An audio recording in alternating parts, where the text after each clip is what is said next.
जय हिंद साथियों, आंवला क्लासेस यूट्यूब चैनल पर आप सभी का स्वागत है। आशा करते हैं आप सभी स्वस्थ होंगे और अपनी पढ़ाई को अच्छे से कर रहे होंगे। जैसा कि थंबनेल पर आप सभी ने देखा होगा, आज की इस वीडियो में हम बात करने वाले हैं यूपी पॉलीटेक्निक का जो 5th सेमेस्टर का सब्जेक्ट है मटेरियल साइंस, उससे संबंधित आज हम इस वीडियो में बात करने वाले हैं।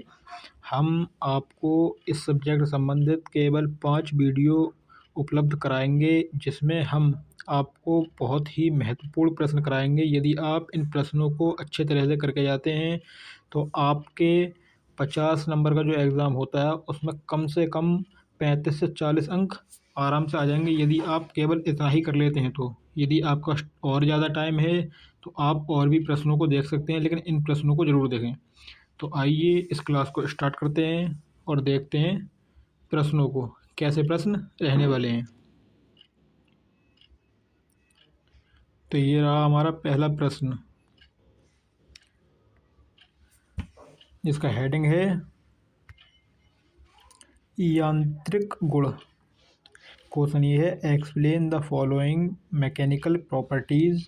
किस किस की? इलास्टिसिटी जिसे हम तन्यता कहते हैं, हार्डनेस जिसे हम हिंदी में कठोरता कहते हैं, और क्रीप जिसे हम रेंगना कहते हैं। मैं आपको एकदम हिंदी में बताने वाला हूँ, जैसा कि केमिकल इंजीनियरिंग जो है ब्रांच, इसके जो है किताबें वगैरह इंग्लिश में ही रहती हैं, तो जिस वजह से जो स्टूडेंट हैं उन्हें बहुत समस्या रहती है कि हिंदी में कोई नोट्स वगैरह मिल जाएँ। तो मैं आपको इसमें प्रॉपर हिंदी में ही सारा कुछ जो क्वेश्चन बताऊंगा वो सब हिंदी में ही रहने वाले हैं, जिससे कि आपको याद करने में भी आसानी होगी और आपके जो है समझ में भी अच्छे से आएगा। तो इसे आइए स्टार्ट करते हैं। पहला क्वेश्चन जो था हमने पढ़ा था उसी में है टॉपिक यांत्रिक गुण। तो इसमें हम देखते हैं क्या है यांत्रिक गुण। यांत्रिक गुण वे गुण हैं जो किसी पदार्थ के यांत्रिक व्यवहार को निर्धारित करते हैं। ये गुण पदार्थ के आंतरिक संरचना, उसके अणुओं के बीच बंधों पर निर्भर करते हैं। तो इसमें नंबर 1 पर दिया है इलास्टिसिटी, जिसे हम हिंदी में तन्यता भी कहते हैं। ऐसा आप लिख लेंगे, यहाँ लिखा हुआ नहीं है मतलब, लेकिन आप ऐसे लिख लेंगे। ऐसे इलास्टिसिटी को हिंदी में तन्यता कहते हैं, लेकिन किसी पदार्थ का वह गुण जिसके कारण वह तनता है। तो देखते हैं क्या होता है। इलास्टिसिटी एक पदार्थ की वह गुण है जो उसे तनाव के अधीन होने पर, विकृत होने और तनाव हटने पर अपने मूल आकार में वापस आने की अनुमति देता है। इलास्टिसिटी पदार्थ वे होते हैं जो तनाव के अधीन होने पर विकृत होते हैं और तनाव हटने पर अपने मूल आकार में वापस आ जाते हैं। आगे देखेंगे इलास्टिसिटी के उदाहरण। तो इलास्टिसिटी के उदाहरण, इसमें हमने 2 उदाहरण दिए हैं आपको, एक है रबर और एक है स्प्रिंग। पहला है रबर बैंड। जब आप रबर बैंड को खींचते हैं तो वह विकृत होता है, लेकिन जब आप उसे छोड़ते हैं तो वह अपने मूल आकार में वापस आ जाता है। तो रबर बैंड के अंदर क्या होता है, ये होता है इलास्टिसिटी का गुण। दूसरा है इसी प्रकार का स्प्रिंग। जब आप स्प्रिंग को दबाते हैं या खींचते हैं तो वह विकृत होता है, लेकिन जब आप उसे छोड़ते हैं तो वह अपने मूल आकार में वापस आ जाता है। तो ऐसी जितनी भी चीज़ें होती हैं जो कि खींचने पर मतलब विकृत होती हैं, और जब उन्हें हम छोड़ते हैं तो आप मूल आकार में अपने आप वापस आ जाती हैं, जैसे बैलून हो गया।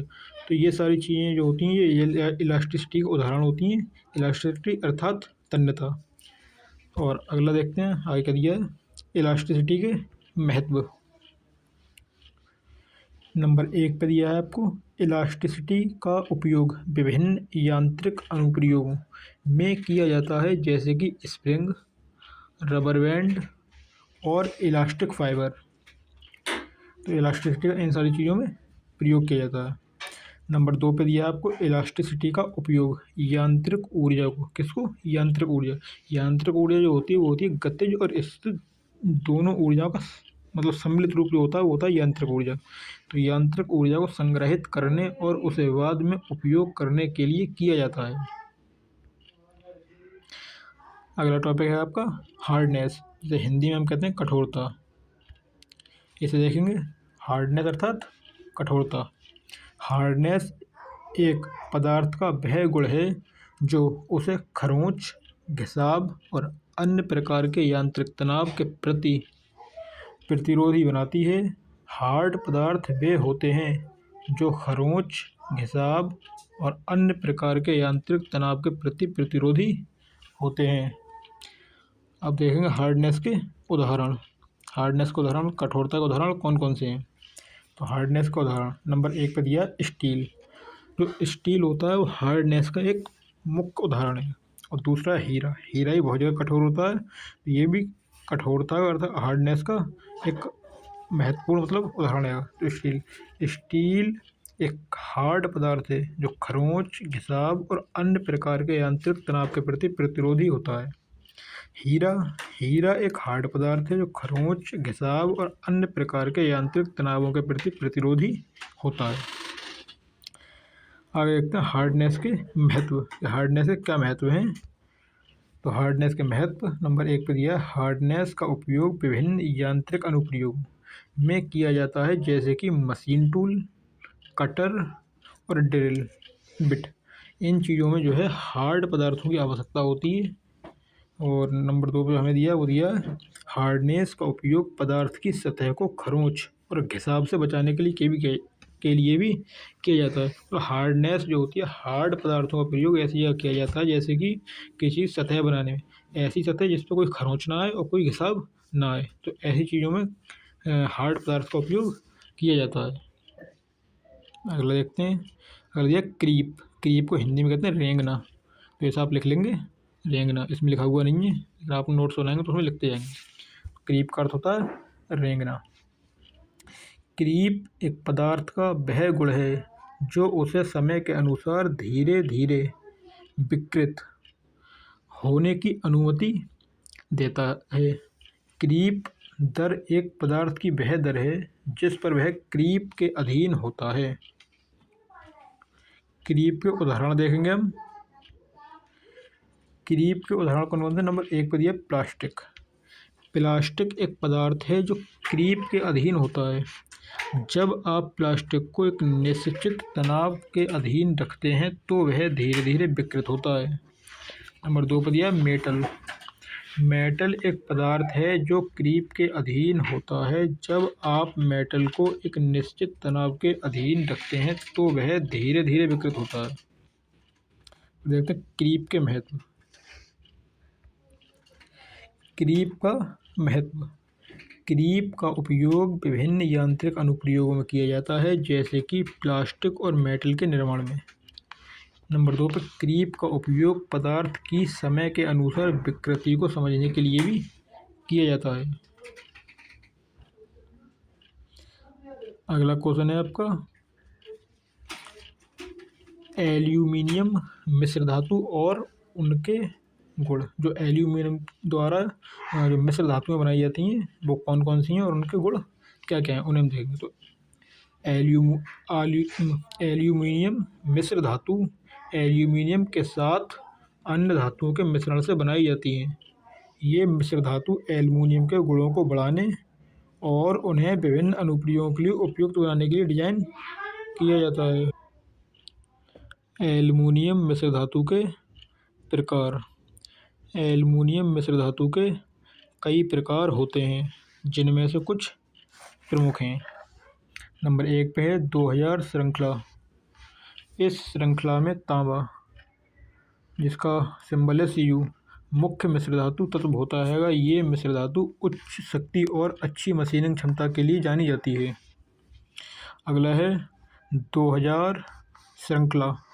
इस श्रृंखला में मैग्नीज, जिसका सिंबल होता है Mn, मुख्य मिश्र धातु तत्व होता है। ये मिश्र धातु मध्यम शक्ति और अच्छी संक्षारण प्रतिरोध के लिए जानी जाती है। आगे नंबर 3 पर देखेंगे। नंबर 3 पर दिया 5000 श्रृंखला। इस श्रृंखला में मैग्नीशियम, जिसका सिंबल है Mg, मुख्य मिश्र धातु तत्व होता है। ये मिश्र धातु उच्च शक्ति और अच्छी संक्षारण प्रतिरोध के लिए जानी जाती है। नंबर 4 पर दिया है 6000 श्रृंखला। इस श्रृंखला में मैग्नीशियम, जिसका सिंबल है Mg, और सिलिकॉन, जिसका सिंबल है Si, मुख्य मिश्र धातु तत्व होते हैं। ये मिश्र धातु उच्च शक्ति अच्छी संचारण प्रतिरोध के लिए जाने जाते हैं। नंबर 5 पे दिया 7000 श्रृंखला। इस श्रृंखला में जिंक Zn जैसा सिंबल है मुख्य मिश्र धातु तत्व होता है। ये मिश्र धातु उच्च शक्ति और अच्छी संचारण प्रतिरोध के लिए जानी जाती है। आगे देखेंगे एल्यूमिनियम मिश्र धातु के गुण। एल्यूमिनियम मिश्र धातु के क्या गुण हैं? तो नंबर 1 पे उच्च शक्ति। जो एल्यूमिनियम मिश्र धातु होती हैं उनकी शक्ति कैसी होती है? उच्च शक्ति वाली होती हैं और वजन इनका क्या होता है? हल्का होता है। तो उच्च शक्ति एल्यूमिनियम मिश्र धातु उच्च शक्ति के लिए जानी जाती है। हल्का वजन एल्यूमिनियम मिश्र धातु हल्के वजन के लिए भी जानी जाती है। आगे देखेंगे नंबर 3 पे दिया है संचारण प्रतिरोध। नंबर 4 है मशीनिंग क्षमता और नंबर 5 है वेल्डिंग क्षमता। तो संचारण प्रतिरोध क्या है? एल्यूमिनियम मिश्र धातु संचारण प्रतिरोध के लिए जानी जाती है। नंबर 4 पे मशीनिंग क्षमता। एल्यूमिनियम मिश्र धातु मशीनिंग क्षमता के लिए जानी जाती है। वेल्डिंग क्षमता एल्यूमिनियम मिश्र धातु वेल्डिंग क्षमता के लिए भी जानी जाती है। और आगे देखेंगे एल्यूमिनियम मिश्र धातु के अनुप्रयोग। तो कहाँ कहाँ इसका प्रयोग किया जाता है उसके बारे में जानेंगे। नंबर 1 पर विमान निर्माण। विमान निर्माण में एल्यूमिनियम की मिश्र धातु जो होती है उसका प्रयोग किया जाता है। एल्यूमिनियम मिश्र धातु का उपयोग विमान निर्माण में किया जाता है। ऑटोमोबाइल निर्माण जो अपने व्हीकल वगैरह होते हैं उसके निर्माण में एल्यूमिनियम मिश्र धातु का उपयोग ऑटोमोबाइल निर्माण में किया जाता है।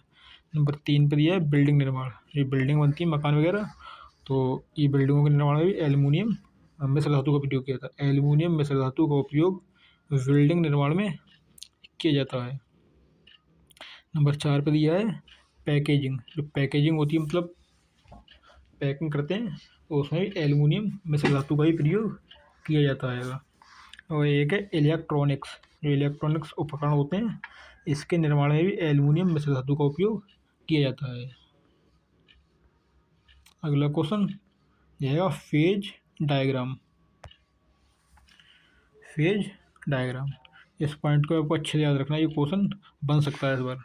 फेज डायग्राम एक ग्राफिकल प्रतिनिधित्व है जो एक प्रणाली के विभिन्न फेजों को दर्शाता है जो तापमान, दबाव और संघटन जैसे विभिन्न पैरामीटर्स के साथ बदलते हैं।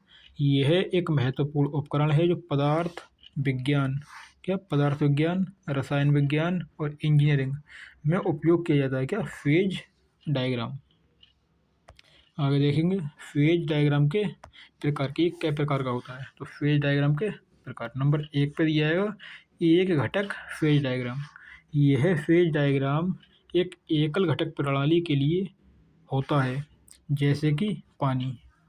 नंबर 2 पे दिया है आपका 2 घटक फेज डायग्राम।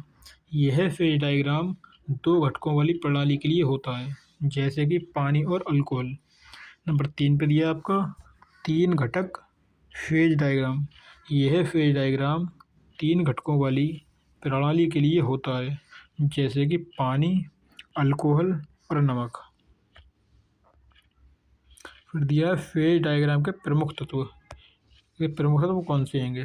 तो फेज डायग्राम के प्रमुख तत्व कई प्रमुख तत्व होते हैं जिनमें से कुछ प्रमुख हैं। Number 1 phase. फेज एक प्रणाली का हिस्सा होता है जो समान संगठन और गुणों वाला होता है। नंबर 2 पे दिया आपका फेज सीमा। फेज सीमा 2 फेजों के बीच की सीमा होती है। नंबर 3 पे दिया ट्रिपल पॉइंट्स। ट्रिपल पॉइंट्स वह बिंदु होता है जहां 3 फेज एक साथ होते हैं। नंबर 4 पे आपका दिया है क्रिटिकल पॉइंट। क्रिटिकल पॉइंट वह बिंदु होता है जहां 2 फेज एक साथ होते हैं और उनके बीच का अंतर समाप्त हो जाता है। फेज डायग्राम के अनुप्रयोग के फेज डायग्राम का प्रयोग कहाँ किया जाता है उस चीज़ को देखेंगे। नंबर 1 पर दिया है पदार्थ विज्ञान। पदार्थ विज्ञान में फेज डायग्राम का प्रयोग होता है। फेज डायग्राम का उपयोग पदार्थ विज्ञान में विभिन्न पदार्थों के गुणों को समझने के लिए किया जाता है। नंबर 2 पे दिया रसायन विज्ञान। फेज डायग्राम का उपयोग रसायन विज्ञान में विभिन्न रासायनिक प्रतिक्रियाओं को समझने के लिए किया जाता है। नंबर 3 पे दिया आपका इंजीनियरिंग। फेज डायग्राम का उपयोग इंजीनियरिंग में विभिन्न प्रक्रियाओं को डिजाइन करने और अनुकूल बनाने के लिए किया जाता है। तो आज की क्लास में इतना ही रखते हैं, फिर मिलेंगे आपसे अगली क्लास में। लेकिन आपसे यही कहूँगा कि आप इन क्वेश्चनों को अच्छे से करके जाएं। यदि मैं जो आपको 5 वीडियो मतलब उपलब्ध कराऊंगा, इन 5 वीडियो में यदि आपने जो भी मैंने क्वेश्चन बताए सारे क्वेश्चन कर लिए, तो आपको मैं 100% गारंटी के साथ कह सकता हूँ कि आपके लगभग 30 से 35 नंबर तो केवल इन्हीं क्वेश्चनों से आ जाएंगे जो मैंने आपको बताए हैं। यदि आप पढ़ते हैं तो इनमें से इतना आपको मिल जाएगा, आपको 30 से 35 नंबर आराम से आ सकते हैं, यदि आप बिल्कुल सेम टू सेम ऐसे ही याद करके जाते हैं। क्योंकि मैंने आपको हिंदी में उपलब्ध कराया, तो आपको याद करने में कोई समस्या नहीं होगी। इन क्लासों को ज़्यादा से ज़्यादा अपने दोस्तों के पास शेयर करें, जिससे कि किसी की भी कोई बैक ना आए और अच्छे नंबरों से पास हो जाएँ। तो इसी प्रकार की वीडियो को देखने के लिए हमारे चैनल को सब्सक्राइब कर लें और हमारी वीडियो को लाइक करें, शेयर करें। यदि कोई सुझाव हो तो कमेंट के माध्यम से बता सकते हैं। ठीक है, धन्यवाद दोस्तों, फिर मिलते हैं अगली क्लास में।